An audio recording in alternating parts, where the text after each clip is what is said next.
नमस्ते विद्यार्थी साथीहरू, स्वागत छ तपाईहरुलाई मेरो यस च्यानल आरएन क्लासेस सेन्टरमा।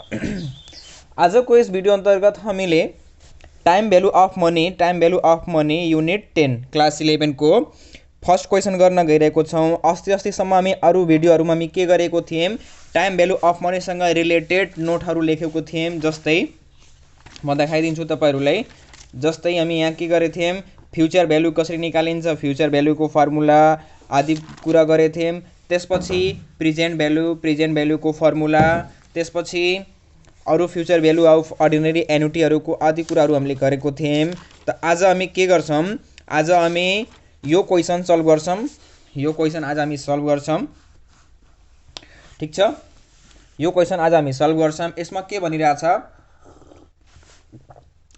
What is the present value of ₹1000 due in कति इयर में 5 इयर एट कति पर्सेंट ब्याज में 8% इंटरेस्ट रेट में 8% इंटरेस्ट रेट में। अब हामी के गर्छौं, सल्भ गर्छौं यो क्वेशन। ल अब हामी सल्भ गर्छौं यो क्वेशन। त हामी यहाँ लेख्छौं सोलुसन गिवन के गिवन छ हामीलाई, गिवन। त्यसपछि अब हामी यहाँ लेख्छौं फ्युचर भ्यालु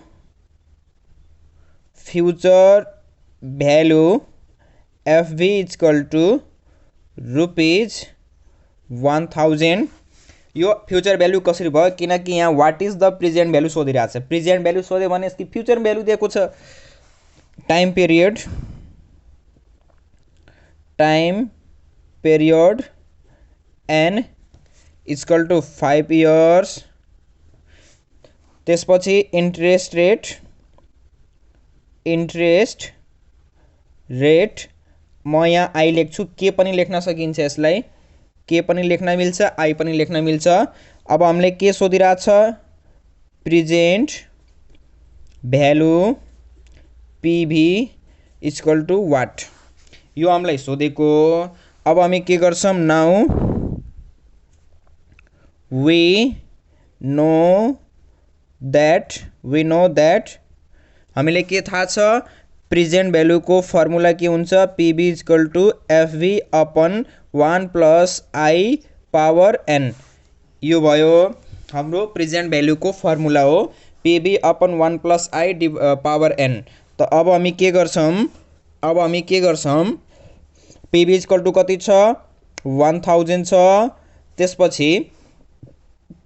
त्यसपछि 1 प्लस आई भनेपछि 1 अनि आई भनेपछि कति छ, 8% छ। त हामी के गर्छौं, 100 ले भाग गरेर 0 प्लस 08 हुन्छ। एन भनेपछि कति छ, 5 छ। अब हामी 1000 यो माथि भयो।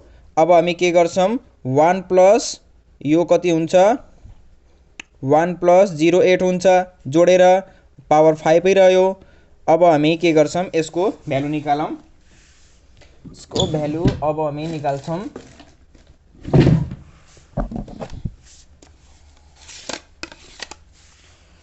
जस्तै म यहाँ देखाउँछु क्याल्कुलेटरमा, हेर्नुस् त कति छ, 1 प्लस 0 प्लस 08 गर्दै कति हुन्छ, 1 plus 08।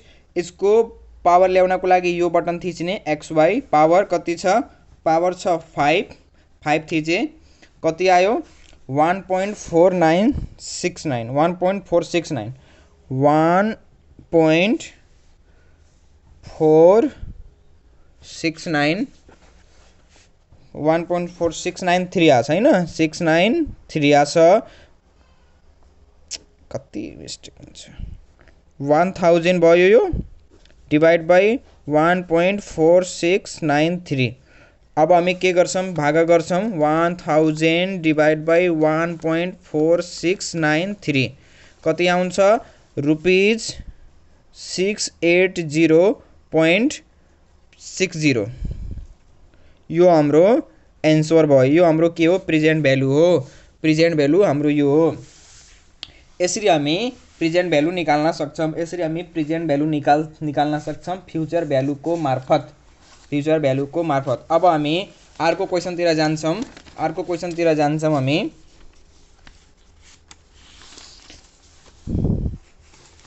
Problem number 2 problem number 2 तिर जान्छौँ हामी। प्रब्लम नंबर 2 तो प्रब्लम नंबर 2 में हाम्रो क्वेश्चन के कुछ यू हैव बीन ऑफर्ड, म क्वेश्चन लेखिदिन्छु यहाँ। Problem 2 you have been offered you have been offered यो कृति पब्लिकेशन को बुक को इलस्ट्रेशनहरु जुन छ एन्ड त्यसको क्वेशन म गराइरहेको छु इलस्ट्रेशनहरुको investment that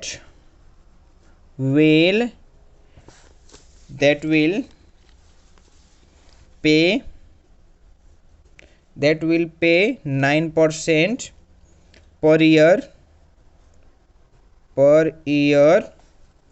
if you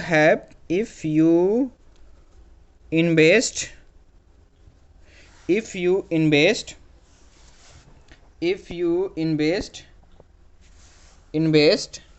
rupees 15,000 how long until you have rupees 30,000। यसमा के सोधिरहेको छ, यदि तपाईले आज 9% ब्याज दरमा 15,000 रुपैयाँ इन्भेस्ट गर्नुहुन्छ भने कति समयपछि 30,000 हुन्छ, कति समयपछि 30,000 हुन्छ, यही यसको क्वेशन हो। यानी कि हामीले यहाँ के सोध्न भनिरहेको छ, यो जुन छ 15,000 यो हो तपाईको प्रेजेन्ट भ्यालु, यो 30,000 future value, interest rate 9%, time period what छ, टाइम पिरियड सोधिरहेको छ हामीलाई। त हामी यहाँ लेख्छौं अब सोलुसन गिवन के दिएको छ हामी हेर्छौं। फ्युचर भ्यालु इक्वल टु यो एफबी रुपीज 30,000 त्यसपछि छ present value PV equal to rupees 15,000 त्यसपछि छ interest rate I equal to 9%, time period छ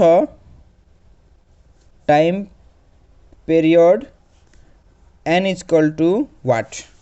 अब हामी के गर्छौं, नाउ we know that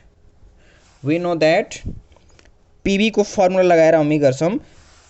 चाहे पीबी को फर्मुला लगाउनुस् चाहे एफबी को कुनै एउटा फर्मुला लगाएर हामी निकाल्न सक्छौं। त FB upon 1 plus I power n हुन्छ फर्मुला, और पीबी इक्वल टु कति दिएको छ 15,000, एफबी इक्वल टु कति दिएको छ 30,000 divide by 1 plus 0.09 power n हुन्छ हैन, पावर एन हुन्छ।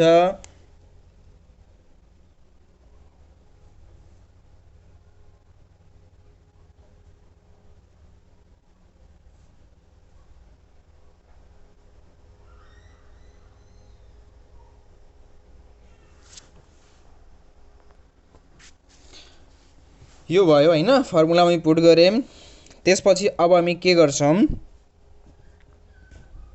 और हामी अब के गर्छौं, यो 15,000 into 1 plus 0.09 power n equal to 30,000 लेख्न मिल्छ हैन, क्रस मल्टिप्लाई को नियमबाट। अब हामी के गर्छौं, 1 प्लस 1.09 पावर एन यो दुईटै जोडे भने 1.09 हुन्छ, डिवाइड बाई 15,000 यसरी गर्न मिल्छ, और 1.09 पावर एन 2 भयो, यसरी लेख्न मिल्यो। अब हामी के गर्छौं, यसपछि यहाँ लेखौँ टेकिङ लग बोथ साइड, टेकिङ लग बोथ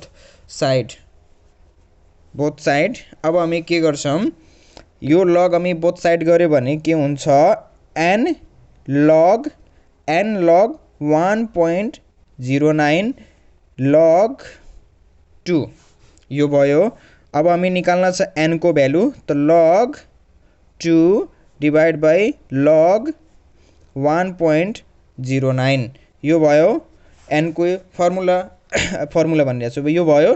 अब हामी के गर्छौँ, क्यालकुलेटर चलाउँछौँ। क्यालकुलेटर चलाऊँ हामी, हेरौँ यहाँ के दिएछ, log 2 हामी यहाँ log बटन थिच्छौँ, log वाला बटन थिच्छौँ, log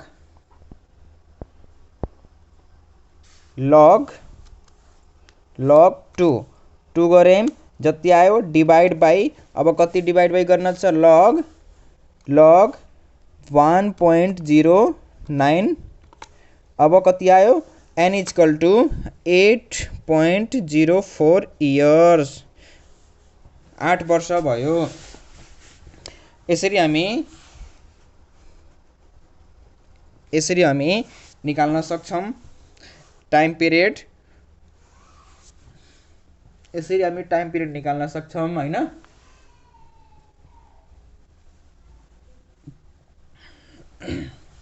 त यो भयो साथीहरु हाम्रो दुईवटा क्वेशन, बेसिक क्वेशनहरु भयो, यो अलि सजिलो छ। अब हामी भोलि फेरि नेक्स्ट भिडियोमा हामी फेरि कुनै क्वेशन ल्याएर सल्भ गर्छौं, हैन।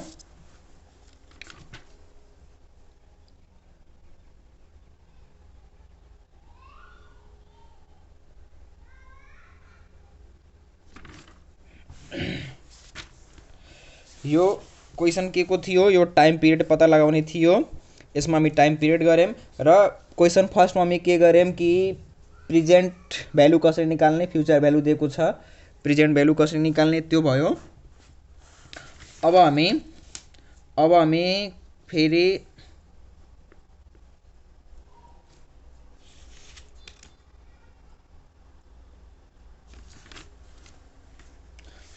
के गर्छौं, अर्को क्वेशन गर्ने। ल म एउटा अझै क्वेशन लेखाइदिइरहेको छु, एउटा क्वेशन अझै गर्ने भने साथीहरुले भनिरहेछन्। यो छ हाम्रो problem number 3।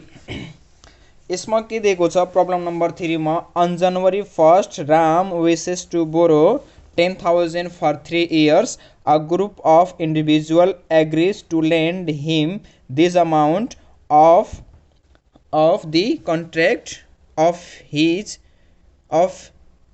he contract to pay rupees 60,000 at the end of this contract. What rate of interest that Ram requires to pay? यसमा के भनेछ, रामले 10,000 रुपैयाँ सापट्टि लिने सोचिरहेको छ। त एउटा ग्रुप अफ कम्पनीले, एउटा ग्रुप अफ इन्डिभिजुअलले के भनिरहेछ, यदि उसले के गर्छ, यदि उसले के गर्छ 3 वर्षपछि उनीहरूलाई 16,000 रुपैयाँ फिर्ता गर्छ भने बल्ल हामी के गर्छौं, त्यो पैसा दिन्छौं हैन। 3 वर्षपछि 16,000 रुपैयाँ। यसमा के छ, अब कति पर्सेन्ट रेटमा हो, फेरि त्यो रेट मिसिङ छ, हामी त्यही फाइन्ड आउट गर्ने हो।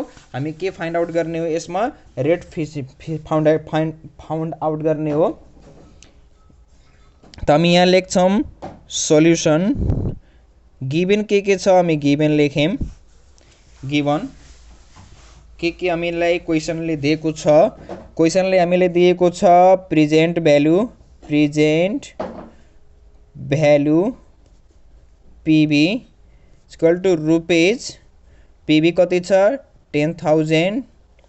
त्यसपछि फ्युचर भ्यालु कति छ, future value FV equal to rupees 16,000 छ। फ्युचर भ्यालु 16,000 छ। Number of year n equal to 3 years छ। इन्ट्रेस्ट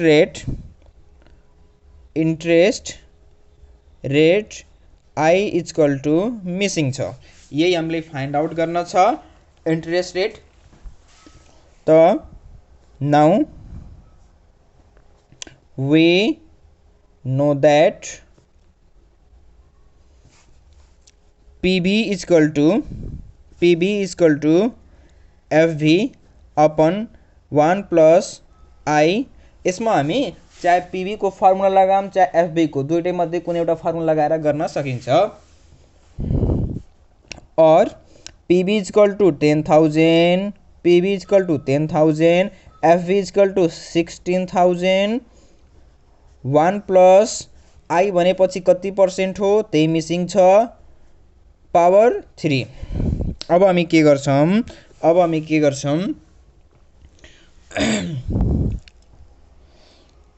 1 प्लस आई पावर 3 यता अगाडि सार्यौं, 16,000 यहीँको यहीँ छ, डिभाइड बाई 10,000 गर्न मिल्छ, क्रस मल्टिप्लाई को रुलबाट मिल्छ हैन। अब हामी के गर्छौं, 1 plus I equal power 3 16,000 divide by यो गर्दाखेरि 1.6 आउँछ। अब और आई इक्वल टू के हुन्छ, आई इक्वल हुन्छ अब तपाईको यो पावर यता लिएर आउँदाखेरि 1.6 1 डिभाइड बाई 3 हुन्छ यता लिएर आउँदाखेरि हैन। यो भयो। अब हामी यो निकाल्नको लागि यसरी गर्छौं, पावर कति दिएको छ 1 डिभाइड बाई 3 हैन।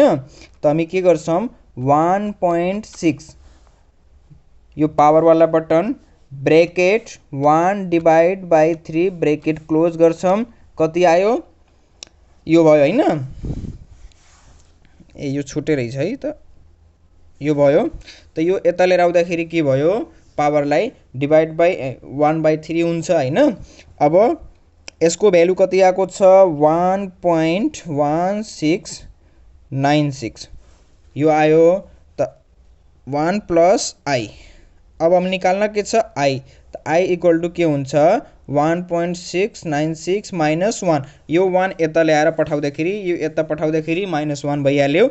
अब कति बच्यो 0.1696 बच्यो। I equal to, I equal अब हामी के गर्छौं, यो मल्टिप्लाई 100 गरिदियो भने कति हुन्छ 6.96% हुन्छ हैन। यो भयो हाम्रो एन्सर, के हुन्छ 16% मा हुन्छ हैन, 16% मा हुन्छ, 1.96% मा हुन्छ, जसलाई हामीले 17 पनि लेख्न सक्छौं, 17% पनि लेख्न सक्छौं है, 17% पनि लेख्न मिल्यो यो। यसरी हामी के गर्न सक्छौं, नम्बर अफ पिरियड पनि निकाल्न सिक्यौं, फ्युचर भ्यालु निकाल्न सिक्यौं र रेट निकाल्न सिक्यौं, इन्ट्रेस्ट रेट मिसिङ छ भन्ने निकाल्न यो पनि सिक्यौं। अब हामी नेक्स्ट भिडियोमा कुनै क्वेशन ल्याउने छौं र साथीहरुलाई यो भिडियो मनको परेको छ भने प्लिज भिडियोलाई लाइक गरिदिनु होला। जो साथीहरुले च्यानल सब्स्क्राइब गर्नु भएको छैन प्लिज च्यानल सब्स्क्राइब गरिदिनु होला। हस्त साथीहरु धन्यवाद। फेरि भेटौँला कुनै अर्को भिडियोमा।